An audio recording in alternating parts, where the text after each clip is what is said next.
साहब, भारतीय वज़ीर दिफा की स्टेटमेंट आपकी नज़र से भी गुजरी होगी। सिंध पर कब्जे की जो है वो बात की है उन्होंने। उनका कहना है कि सरहद बदल सकती है और क्या पता कल को सिंध भारत में फिर से वापस आ जाए। ये सर आजकल किस किस्म के ख्वाब देख रहे हैं? 9 मई से जो है वो कोई सबक हासिल नहीं किया उन्होंने, या जो उसकी हजीमत है उससे तवज्जो हटाने के लिए अपने अवाम की, आपको लगता है ये इस तरह की बातें करते हैं? आपको इस तरह की स्टेटमेंट्स का क्या बैकग्राउंड समझ आता है? अब मैं कोई सख्त लफ्ज इस्तेमाल नहीं करना चाहता, लेकिन वो जैसे होता है ना, कोई जो जादूगर होता है वो जब तक कोई गेम ना लगाई रखे तो व्यूअर जो है, जो उसके ऑडियंस होते हैं वो बोर हो जाते हैं। नई से नई करतब दिखाना, कभी वो कबूतर निकाल लेता है, कभी वो रुमाल निकाल लेता है, कभी वो फूल निकाल लेता है। मेरे ख्याल है पॉलिटिशियंस को एक जो मैजिशियन होता है उससे थोड़ा सा हट के बिहेव करना चाहिए। हमारी मेच्योरिटी होनी चाहिए। लीडर की जिम्मेदारी ये होती है कि लोगों के जहनों में एक पॉजिटिविटी डेवलप करे, रियलिज्म दे, एक सेंस ऑफ परसुएशन दे। ये आमतौर पर लीडरशिप, जो मैं यूनिवर्सिटी में पढ़ाता हूँ, मैं तो ये पढ़ाता हूँ, मुझे नहीं समझ आती कि ये कौन से लीडर हैं जो हर वक्त एक नया एजेंडा दे देते हैं, फिर जिसको कहते हैं कि लोगों में गलत एक्सपेक्टेशन दिलाते हैं, फिर एक फॉल्स एक्सपेक्टेशन लोगों के जहन में, इमेजिनेशन बिठाना शुरू कर देते हैं। जब नहीं पूरी होती तो फिर उससे बड़ी कोई जिसको कहते हैं इंसेंटिव या ऐसा अनयूजुअल किस्म की बात कर देते हैं। तो अभी इलेक्शन उन्होंने जीत लिया, मेरा ख्याल उनको सुकून आना चाहिए था। बिहार में 243 में से 203 सीटें जीत ली हैं बीजेपी ने, और उनके साथी जो थे उनको सेलिब्रेट करना चाहिए था, बजाय अब लोगों को इंसेंटिवाइज करने के कि हम तो अब ये भी कर देंगे। एंटी इंडिया, देखिए एक बड़ी दिलचस्प बात है यशवीन, हमें ज़हन में रखनी चाहिए कि पूरी दुनिया में चौथे या 5वें नंबर पर मुल्क है ये मिलिट्री में, ऑलमोस्ट पॉपुलेशन में सबसे बड़ा मुल्क है। लेकिन आप नोट करें कि जब इलेक्शन आते हैं तो एंटी पाकिस्तान से जीतना उनके लिए कंपल्शन हो जाता है, ऑब्लिगेटरी हो जाता है। इनसिक्योरिटी किससे पैदा कर रहे हैं? जो 6 गुना पॉपुलेशन में छोटा है, रकबे से कई इतना छोटा है हमारे से, हम इकोनॉमी में करीब ही नहीं है हिंदुस्तान के, लेकिन एक एलिमेंट ऑफ इनसिक्योरिटी उन्होंने जरूर रखना होता है अपने लोगों के जहनों में कि अगर ये हुआ तो वो शेर आ जाएगा, ये ना हुआ तो हमें वोट दे दो वरना पाकिस्तान हमें खा जाएगा। तो पाकिस्तान में कोई ऐसा नहीं होता। इतने इलेक्शन मैंने भी अपनी होश में देखे हैं, हमारा कोई पॉलिटिशियन ये नहीं कहता मुझे वोट ना दिया तो इंडिया आ जाए। नहीं, हमारे कैंपेन का हिस्सा ही नहीं है भारत या इस तरह की कोई चीज। हम तो ये नैरेटिव सेल ही नहीं करते। लेकिन सर एक और ट्रेंड भी तो आया ना, 10 नवंबर को सर दिल्ली में लाल किला के करीब खुदकुश धमाका हुआ। उससे पहले सर कोई पटाखा भी वहां चल जाता था, गैस का सिलेंडर भी फटता था, तो कहते थे पाकिस्तान ने दहशतगर्दाना हमला कर दिया है। ये सर इस तरह बोले क्यों नहीं आपके ख्याल में? लेकिन वो देखिए उनका बोलना तो एक ऑब्लिगेशन, वो इसलिए नहीं बोल रहे अब कि आई थिंक उनके ट्रस्ट डेफिसिट बहुत हो गया लोगों के और उनके जहनों में, और दुनिया में भी, ग्लोबली भी देख लें। मैं आपको मिसाल दे देता हूं, जो 10 मई का आप कह रही हैं और 6 और 7 मई को जो जहाज हमने तबाह किए थे, अब देखिए पाक फिजाइया के एयर वाइस मार्शल साहब आए उस रात को 8 तारीख को, अपनी ब्रीफिंग दी, फैक्ट्स दिए, डाटा दिया, जहाज की तादाद बताई, इनके लोकेशन बताए, इनके कोऑर्डिनेट्स बताए, रेडियो कॉल सुना दी और सब कुछ दिखा के चले गए। 6 महीने से आपको पाक फिजाइया का कोई अफसर चैनल पर कहीं नजर नहीं आएगा वो। और वो क्यों नहीं आ रहा? क्योंकि हम अपनी ग्रेसफुल साइलेंस के साथ लोगों को कन्विंस कर रहे हैं, और अपनी वो नॉइजी शोर शराबे वाले बयानिए से भी वो दुनिया को कन्विंस नहीं कर पा रहे हैं। उनके एयरफोर्स चीफ खुद आए हैं इतनी दफा, यानी 2-3 दफा आकर पहले 93 दिन बाद आए, अपना यकीन दिलाने की कोशिश की, किसी ने नहीं मानी। फिर कुछ 6 महीने बाद आके कहा हमने 10-12 जहाज मारे हैं, कोई ब्रेकिंग न्यूज में दुनिया को फॉलो कर रहा था, कोई चैनल उनको वैल्यू कर रहा है, नहीं करते लोग। तो उनका ट्रस्ट डेफिसिट है। लोग अब समझ चुके हैं कि एक क्रेडिबिलिटी एक और चीज है और हकीकत एक और चीज है। इसीलिए आपको बार बार जता के, बार बार याद करा के अपनी किल्स का बताना नहीं पड़ता। आप पूरी दुनिया देखें, अमेरिकन प्रेसिडेंट कह चुके हैं, हमारी एयरफोर्स नहीं कह रही तो अमेरिकन प्रेसिडेंट ने मेरा ख्याल है हमारा आउटसोर्स कर लिया, हमारा जो कॉन्ट्रैक्ट था। अब हर 2-3 दिन बाद वो याद करा देते। नहीं, उन्होंने तो बहुत ही, मेरा ख्याल है कि जो उन्होंने हमारे लिए ये वाली कंट्रीब्यूशन की उसकी तो कोई मिसाल नहीं मिलती है। लेकिन हसन खान साहब, सर ये इस सारे सिनेरियो के अंदर भी वजीर दिफा ख्वाजा आसिफ साहब का ये कहना है कि भारत की जानिब से खतरा जो है हमले का वो टला नहीं है। तो एक ब्रॉडर कॉन्टेक्स्ट में तो ये बात समझ आती है कि हम अपने इस बॉर्डर को जाहिर है कभी भी लाइटली नहीं ले सकते। लेकिन क्या इससे ज्यादा भी कोई और चीज है जो आपको लगता है कि जो मई में हुआ उसके बाद की सेंसिटिविटी को ज़हन में रख के इस खदशे का इजहार किया गया, और हम समझ सकते हैं कि अभी भी वो कुछ प्लान कर रहे होंगे?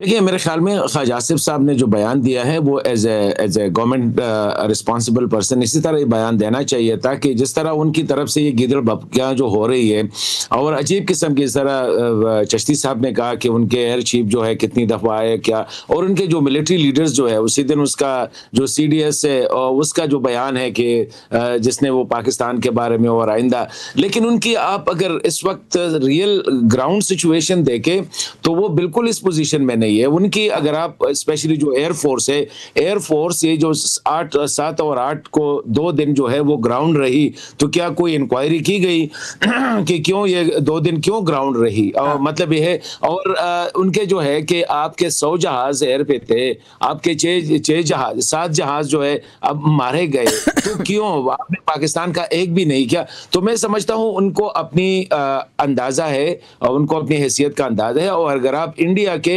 जो सही एनालिस्ट है, मतलब ये कि जो सैन वाइसेस है, उनको आप देखें तो it will take years for them, more than a decade, कि अगर वो इस पोजीशन में आ जाए कि वो पाकिस्तान पे इसी तरह कोई और एडवेंचर्स कर सकता है। कोई सेन वॉइस आपको मिली है वैसे इंडिया में? मुझे हैरत हुई, आप कह रहे कोई सेन एलिमेंट्स।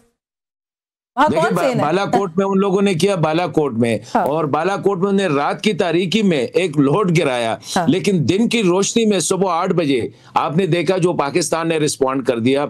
इसी तरह ये 6 मई को जो हुआ, दिन को उसी ही दिन उनको जवाब मिला, फिर 7 और 9 को। तो मैं समझता हूं इंडिया को, इंडियन मिलिट्री को ये अच्छी तरह पता है, उनकी एयरफोर्स को। आप उनकी एयरफोर्स के चीफ के बयानात सुने, ऐसे जो एक बंदा एक हारा हुआ होता है, कभी पॉलिटिकल लीडर्स पे इल्जाम लगाता है, कभी मशीन पे इल्जाम लगाता है कि हमारे मशीन और मतलब है कि क्वांटिटी एंड क्वालिटी पे। तो ये जो बयानात होते हैं ये एक हारे हुए कमांडर के बयानात होते हैं कि फिर वो ही फाइट विद द टूल्स। जब वो शिकस्त खा जाता है तो बजाय इसके कि आप रिस्पॉन्सिबिलिटी ले ले कि यस मेरा ये इसमें ये हमारी रिस्पॉन्सिबिलिटी थी और एज ए कमांडर मैंने ये पूरी नहीं की, शुरू ही दिन से वो कभी मशीन को मोरद इल्जाम ठहरा रहा है, कभी जो है ना पॉलिटिकल उसको जो माहौल है उसको मोरद इल्जाम ठहरा रहा है। तो मैं नहीं समझता हूं कि इंडिया जो कह रहा है, इंडियन लीडरशिप जो कह रही है, मैं नहीं समझता हूं कि उसमें इतनी सिक्कत अब बाकी है कि वो कोई और मिसएडवेंचर कर सकेगा। बिल्कुल, इलेक्शन हो गया उसके बाद भी पता नहीं वो जो चिश्ती साहब भी बात करते कि जरूरत क्या पड़ी है ऐसी बातें करने की। लेकिन चिश्ती साहब सर, आपकी मौजूदगी का फायदा उठाते हुए प्रोग्राम खत्म करने से पहले फलस्तीन पर मैं जरूर ये सवाल करना चाह रही हूँ कि सर सीज फायर मुआहिदा हुआ है, लेकिन सर सीज फायर तो नहीं हो सका।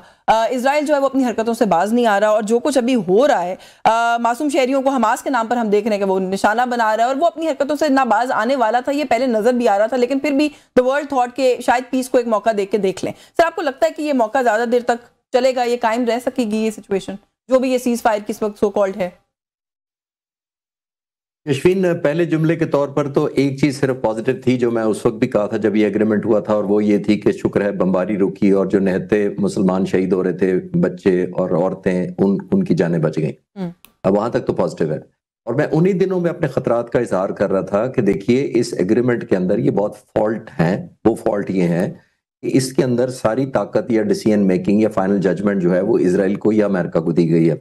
उसमें ये अमेरिकन प्रेसिडेंट ने बाद में वर्बली भी कह दिया कि अगर कोई हमास ने वायलेशन की तो मैं इजराइल के वजीर आज़म के साथ खड़ा हूंगा। अब मुझे ये बताइए कि फॉल्स फ्लैग ऑपरेशन कराने का उनको तजर्बा काफी है हिंदुस्तान के दोस्ती की वजह से। अगर वो कल को हमास के खिलाफ खुद ही कोई हमारे का नाम लेकर, खुद ही अगर हमास का नाम लेकर कोई फॉल्स फ्लैग ऑपरेशन करवा देते हैं और कहते हैं जी देखिए अपने वो कैदी वापस ले गए, अपनी वो डेड बॉडीज वापस ले गए। सबसे बड़ा एक्चुअली इनके हाथ तो यही बार्गेनिंग टूल थी ना, जब थोड़ी देर पहले मैंने कहा था कि आपकी पावर टू बार्गेन खत्म हो जाती है। फिर अब अफसोसनाक, चले मैं क्विक हिस्ट्री से बताता हूँ, 30 सेकंड में कोशिश करता हूँ खत्म करने की। देखिए 1960 से 1993 तक यासिर अरफात ने जंग लड़ी, कॉन्फ्लिक्ट लड़ा, अपना आर्म्ड PLO बनी, पैलेस्टीनियन लिबरेशन ऑर्गेनाइजेशन, यानी कॉन्फ्लिक्ट लड़ा इजराइल के खिलाफ, आजादी की तहरीक लड़ी। 93 में आकर अमेरिका ने पीस डील कराई ऑस्लो एग्रीमेंट के नाम से और टेबल पर बिठाया इजिप्ट को, इनको सब एग्रीमेंट करवा दिया। जब एग्रीमेंट हो गया 32 साल तकरीबन हो गए, 1993 से 95 के दरमियान ये नेगोशिएशन हुई थी। 95 में भी अगर मैं लगा दूं तो 30 साल हो गए। उस एग्रीमेंट में यशवीन लिखा हुआ है कि ये जो एग्रीमेंट PLO को डिसआर्म किया गया है ये अल्टीमेटली लीड करेगा टू स्टेट सोल्यूशन पर। ये 32 साल पुरानी बात पूरी नहीं हुई, देख लें आपके सामने, कहाँ है कोई हेडवे है, कुछ नहीं है। तो मैं पेसिमिस्ट साउंड नहीं करना चाह रहा, लेकिन मैं रियलिज्म को तो नहीं छोड़ सकता बीइंग पेसिमिस्ट, अगर मुझे कोई समझे अगर कि नेगेटिव बात कर रहा हूं। अभी भी जो एग्रीमेंट हुआ है यूनाइटेड नेशन ने अभी इसको एंडोर्स कर दिया, बहुत अच्छा हुआ है। और मैं बहुत अरसे से पिछले 2 महीनों से कह रहा था कि अगर ये इजराइल और अमेरिका तक रहेगा तो जज ज्यूरी वो खुद ही है। ये तो यूनाइटेड नेशन पे जब हम फोर्स 8 मुल्क भेज भी देंगे, कोई पाकिस्तान मुसलमान मुल्क भेज भी देंगे, कौन से रूल यूनाइटेड नेशंस के अप्लाई होंगे? ना उनको एम्पावरमेंट पता होगी, ना उनको SOPs पता होंगे, ना उनको बायलॉज पता होंगे, ना अपनी अथॉरिटी पता होगी। तो किस तहत के तहत जाएंगे? तो अमेरिकन फोर्स होगी ना एक किस्म का, under the umbrella of America.